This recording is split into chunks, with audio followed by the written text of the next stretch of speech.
नाजरीन, मुगल बादशाहों को कौन नहीं जानता।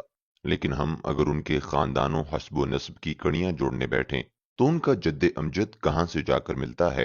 ये एक ऐसा सवाल है जो तारीख में दिलचस्पी रखने वाला हर फर्द जानना चाहता है।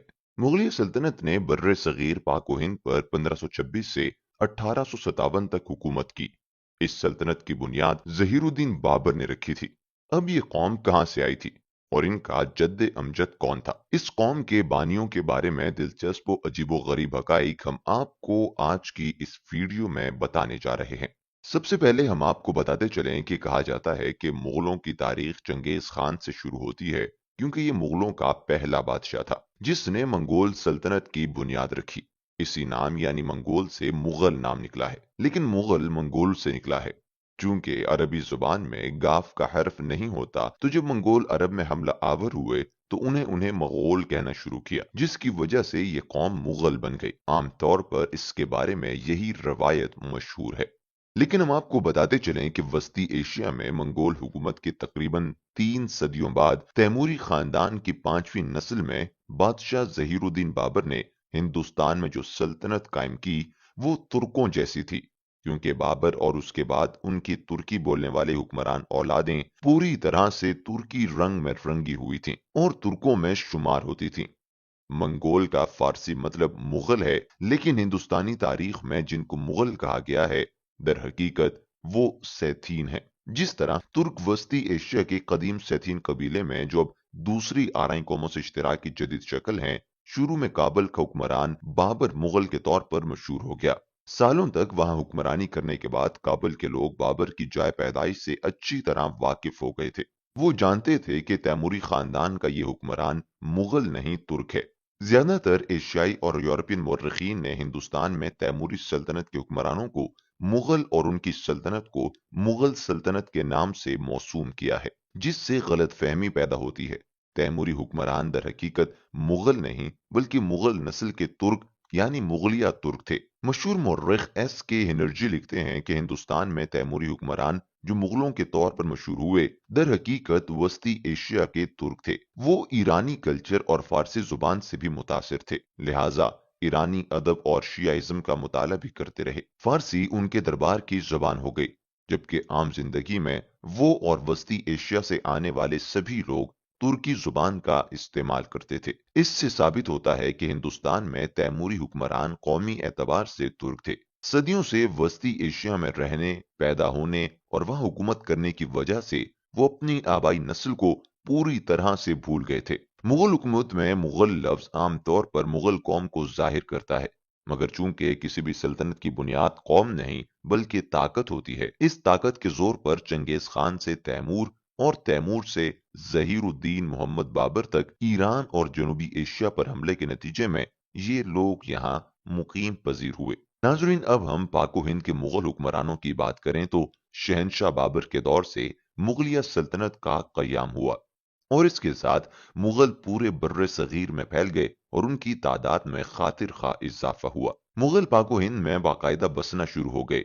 मुगलिया सल्तनत 1526 से 1857 तक बर्रे सगीर पर हुकूमत करने वाली एक मुस्लिम सल्तनत थी, जिसकी बुनियाद जहीरुद्दीन बाबर ने 1526 में पहली जंग पानीपत में दिल्ली सल्तनत के आखिरी सुल्तान इब्राहिम लोधी को शिकस्त देकर रखी थी।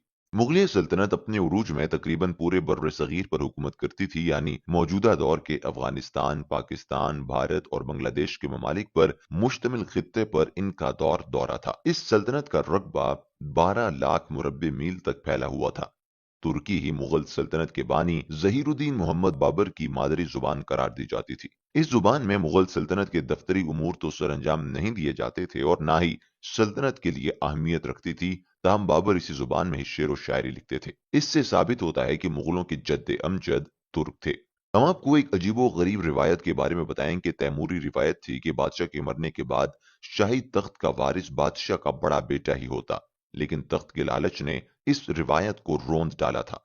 अब नई रिवायत के मुताबिक होता यूं था कि एक बादशाह के मरने के बाद उसके बेटों और रिश्तेदारों के दरमियान जंग छिड़ जाती थी। जो शहजादा अपने हरीफों को शिकस्त दे देता वो तख्त मुगलिया का वारिस बन जाता। सल्तनत के आगाज में जहां बाबर को बतौर हुक्मरान अपने चचा और मामू से लड़ना पड़ा, वहीं उसकी मौत के बाद उसका बेटा हुमायूं बादशाह बना। उसे अपने भाइयों की दुश्मनी और मुखालिफत का सामना करना पड़ा। उन्होंने हर महाज पर उसके साथ दुश्मनी की। हुमायूं को अफगान सरदारों की मुखालिफत की वजह से नुकसान उठाना पड़ा, मगर उसके भाई उसे शिकस्त देकर तख्ते दिल्ली हासिल करना चाहते थे। उन्होंने कदम कदम पर उसे परेशान किया।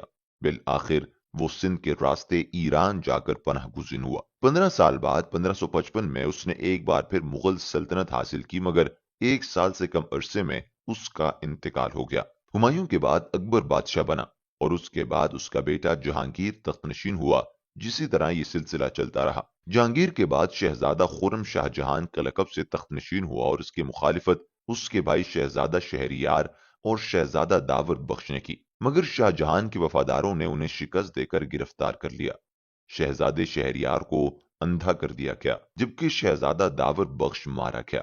1658 में शाहजहां की जिंदगी में ही उसके बेटों दारुशुकूह, औरंगजेब, शुजा और मुराद के दरमियान तख्त के हुसूल के लिए खून रेज जंगें हुई, जिसमें औरंगजेब को फतह नसीब हुई।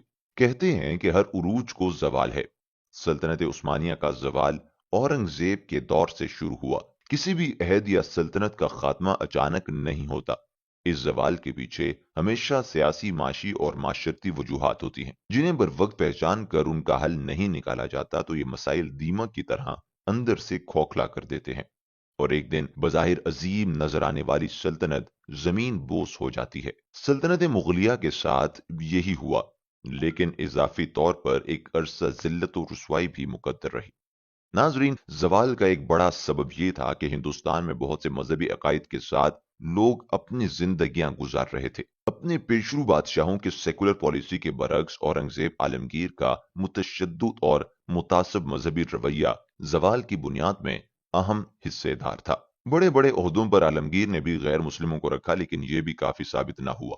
इससे पहले तक शहजादों को घोड़े पर सवार रखकर मैदान जंग में मसरूफ रखा जाता था। वो सियासी और अस्करी लिहाज से मजबूत तरबियत हासिल करते थे, लेकिन फिर इक्तदार के लिए साजिशें ऐसी गहरी हुई गईं कि कोई अपने शहजादे को दारुल हुकूमत से बाहर ना भेजता कि ना जाने कब तख्त हासिल करने का मौका हाथ आ जाए। और यूं ना रियासतें फतह हुई और ना सल्तनत का रकबा बढ़ पाया। इसके अलावा यूरोपीय फौजी मुहिम जो 18वीं सदी में हिंदुस्तान आए, ये किराए के फौजी थे, ज्यादातर फ्रांसीसी थे। इन्होंने मुगल बादशाह ऊद के नवाब, दक्कन के सूबेदार निजामुल मुल्क, मैसूर के हैदर अली और टीपू सुल्तान राजपूताना की रियासतों और मरहटा सरदारों के यहाँ मुलाजमत की और उनकी मकामी फौज को तरबियत भी थी। फिर अंग्रेज बहैसियत ताजिर हिंदुस्तान आए और ईस्ट इंडिया कंपनी कायम करके मकामी लोगों को रोजगार मुहैया किया और अपने वफादार लोगों पर मुश्तमिल एक बड़ा ग्रोह इकट्ठा करते चले गए। मकामी फौज तैयार करने में भी उन्हें ज्यादा देर ना लगी और आम गरीब महरूम लोगों को रोजगार मिलने लगा, पैसा उनके हाथ आने लगा, तो अंग्रेज को उन्हीं ने आका तस्लीम कर लिया।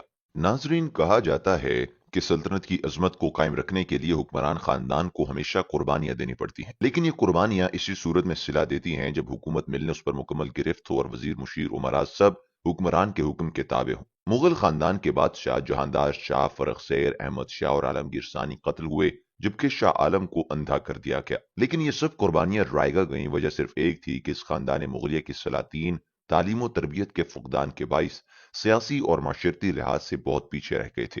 साथ ही साथ छोटी शाही खानदान और शान और शौकत और अय्याशियों ने उनकी माशी हालत भी तबाह कर दी। ये जवाल